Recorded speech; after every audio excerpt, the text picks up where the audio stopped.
بسم اللہ ولہ الحمد والصلاۃ والسلام علی اشرف الانبیاء والمرسلین ابی القاسم محمد وعلی اہل بیتہ الطیبین الطاہرین المعصومین اما بعد افحسبتم انما خلقناکم عبثا وانکم الینا لا ترجعون۔ آپ تسلسل سے میری گفتگو سنتے چلے آ رہے ہیں اور آج میں تلاش کے عنوان سے کی جانے والی گفتگو میں رزق و روزی کی تلاش سے متعلق گفتگو کر رہا ہوں۔ رزق و روزی انسان کی ضروریات میں سے ہے، البتہ رزق کے اقسام بھی ہو سکتے ہیں اور ہیں۔ کس چیز کا رزق؟ معمولاً ہم اور آپ شکم کی ضروریات ہی کو رزق سمجھتے ہیں کہ جس سے میرا پیٹ پل سکے، میرے بچوں کا پیٹ پل سکے، اسی کو رزق سمجھتے ہیں، اور میں اسی ہی سے متعلق گفتگو کروں گا۔ اگرچہ بہت سے ارزاق ہیں، ان سارے رزق کی طرف انسان کو متوجہ رہنا چاہیے۔ معصوم کا فرمان ہے کہ القاد لعیالہ کالمجاہد فی سبیل اللہ۔ جو کوئی بھی اپنے بچوں کے لیے سعی و کوشش کرتا ہے، محنت کرتا ہے، اس کی مثال ایسی ہے جیسے کہ وہ اللہ کی راہ میں جہاد کر رہا ہو۔ وہ مجاہد فی سبیل اللہ ہے، بچوں کے لیے محنت کرنے والا۔ صبح کو گھر سے نکلتا ہے، 8 گھنٹے اس سے زیادہ محنت و مشقت کر رہا ہے۔ کاہے کے لیے؟ اپنے بچوں کی پرورش کے لیے، اپنے شکم کی ضروریات کو پورا کرنے کے لیے، اپنے گھر کو بہتر بنانے کے لیے رزق و روزی کی راہ میں نکلا۔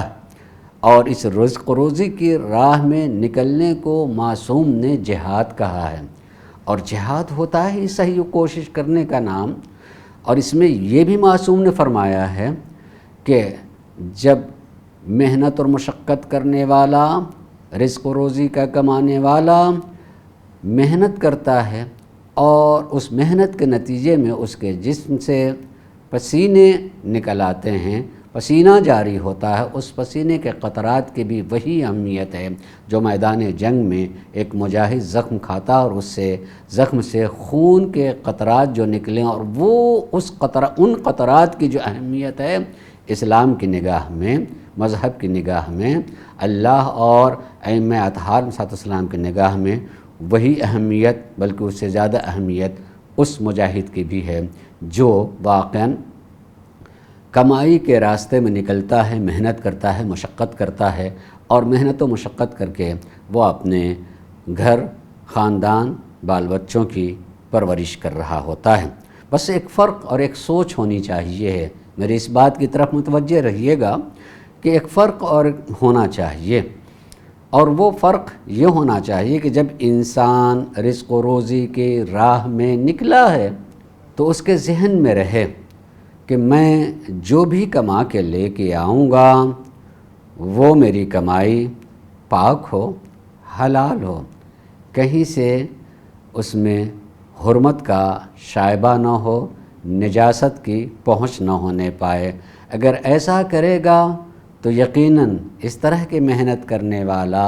جو رزق و روزی لے کر کے آ رہا ہے، اس کے اثرات بھی نمایاں ہوتے ہیں ان لوگوں پر جن پر یہ رزق و روزی صرف ہوتی ہے، خرچ ہوتی ہے، جو استعمال کرتے ہیں۔ جیسے انسان اس دنیا میں اور اس ترقی یافتہ دنیا میں نے ابھی جو بات کہی اس کو سمجھانے کے لیے مثال دے رہا ہوں کہ اس دنیا میں اگر کوئی شخص کوئی سامان خریدتا ہے، کسی پاؤچ میں، پیکٹ میں کوئی چیز ہوتی ہے، تو انسان یہ دیکھتا ہے کہ کہیں اس کی تاریخ گزر تو نہیں گئی ہے، ایکسپائری ڈیٹ دیکھتا ہے، اور دیکھ کر کے مطمئن ہوتا ہے کہ نہیں، یہ ایکسپائر نہیں ہے، اس کی تاریخ گزری نہیں ہے، وہ تاریخ کے اندر اس کو استعمال کیا جا سکتا ہے، تب وہ لے کر کے آتا ہے۔ لیکن اگر ایسا نہ ہو تو اس سے بچتا ہے، اس کو لیتا نہیں بلکہ لیتا ہی نہیں ہے۔ جو شخص ایسا کر رہا ہے کہ وہ ایکسپائر چیزوں کو بھی بیچ رہا ہے، اس سے لڑنے مرنے کے لیے تیار ہو جاتا ہے کہ تم لوگوں کے جان سے کھیل رہے ہو، تمہاری نگاہ میں انسانوں کی جان کی کوئی حیثیت نہیں ہے، تمہیں سمجھ میں نہیں آتا ہے کہ اس کے کتنے نقصانات ہو سکتے ہیں، کتنے لوگ مریض ہو جائیں گے، کتنے لوگوں کی جان چلی جائے گی۔ عزیزو، اگر دنیاوی اعتبار سے ان غذاؤں کو کسی پیکٹ یا پاؤچ میں رکھنے کے بعد اپنے علم کے اعتبار سے بتا دیتے ہیں کہ اس کی صلاحیت اتنے دنوں تک ہے اور اس کی صلاحیت کے گزر جانے کے بعد اسی کا استعمال نقصان دہ ہو سکتا ہے، اگر اللہ تبارک و تعالی نے اپنے انبیاء، مرسلین، ائمہ علیہم السلام کے ذریعے سے یہ پیغام پہنچایا ہے کہ جو چیز بھی تم استعمال کر رہے ہو، دیکھو کہ کہیں وہ نجس تو نہیں ہے، کہیں وہ حرام تو نہیں ہے۔ جیسے تاریخ سے گزری ہوئی چیز جسم کو نقصان پہنچاتی ہے، اگر وہ چیز نجس ہو تو ممکن ہے جسم کو نقصان نہ پہنچائے، مگر جسم میں جو ہماری پلنے والی روح ہے، جس روح کی ہی وجہ سے میرا جسم باقی ہے، اس روح کو نقصان ہونے لگتا ہے اور وہ روح دھیرے دھیرے پژمردہ ہو جایا کرتی ہے، جس کے نتیجے میں انسان جو ہے برائیوں اور اچھائیوں میں فرق نہیں کر پاتا ہے، اور نتیجے میں ایسے انسان کو جو لوگ ہوتے ہیں اس کے کردار کی بنیاد پر کبھی اس کو حیوان سے تعبیر کرنے لگتے ہیں کہ انسان نہیں رہ گیا، وہ حیوان ہو گیا ہے۔ نجاست کے استعمال کی وجہ سے روح ناپاک ہو جاتی ہے، حرام چیزوں کے استعمال کی وجہ سے روح ناپاک ہو جاتی ہے، اور روح کے ناپاک اور اس کے عیبدار ہونے کے نتیجے میں انسان خیر کو نہیں سمجھ پاتا، شر کی طرف بڑھتا چلا جاتا ہے، اچھائی اور برائی میں فرق نہیں کر پاتا، اس لیے اس کا باطن خراب سے خراب تر ہوتا چلا جاتا ہے۔ دیکھنے میں اچھا جسم اپنے کردار کے اعتبار سے بدتر ہوتا چلا جاتا ہے۔ میں ایک بات کہوں کہ انسان جو دیکھا جا رہا ہے کہ یہ انسان ہے، اس کا قد و قامت اچھا ہے اور اس کا رنگ اور رنگت بھی اچھی دکھائی دے رہی ہے، وہی انسان دوہرا ہوتا ہے۔ ہر انسان دوہرا ہوتا ہے، ایک ظاہر میں جو دکھائی دے رہا ہے، ایک وہ اندر سے بھی ہوتا ہے جس کو پہچانا جاتا ہے اس کے اعمال کے ذریعے، اس کے کردار کے ذریعے، اس کے گفتار کے ذریعے، اس کے راہ و روش کے ذریعے سے پہچان لیا جاتا ہے۔ جب بولتا ہے تو اس کے بولنے کی وجہ سے پہچانا جاتا ہے، جب وہ چلتا ہے تو اس کی روش سے پہچانا جاتا ہے، اور وہی اصل میں انسان سمجھا جاتا ہے۔ اور آدمی جب بہت زیادہ اس کو اس طرح سے دیکھ رہا ہوتا ہے تو برائی ہو تو اس برائی کے نتیجے میں اس کی ایک تعبیر کرتا ہے کہ وہ انسان نہیں ہے، وہ تو حیوان ہے، وہ انسان نہیں ہے بلکہ وہ تو پتھر ہے۔ اور اگر کسی میں وہی چیز اچھائی ہوتی ہے تو ہم تعریف کرتے ہیں وہ انسان نہیں، فرشتہ ہے۔ کیا کہنا، ایسا باکردار کہ لگتا ہے فرشتہ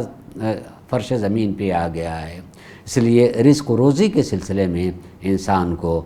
بڑا ہی خیال کرنا چاہیے، اور جب رزق و روزی کی تلاش میں انسان نکلے تو بہرحال اس کا ہر قدم عبادت بنتا چلا جائے گا، اگر وہ یہ سوچے سمجھے اور خیال کرتا رہے کہ جو میں کما کے لے کے آؤں گا وہ حلال ہوگا، کہیں سے حرام کو میں اس میں داخل ہونے نہیں دوں گا، پاک ہوگا، نجاست کو قریب نہیں ہونے دوں گا۔ اللہ تبارک و تعالی ہم سب کو اس طرح سوچنے کی توفیق اور تب سوچ کر کے ہم قدم اٹھائیں تو اس کے تلاش میں بھی یہ ضرور خیال رکھیں کہ رزق و روزی حلال ہو اور ہم حلال کے ذریعے سے پلیں بھی اور اپنے خاندان کو پالیں بھی۔ وآخر دعوانا ان الحمد للہ رب العالمین۔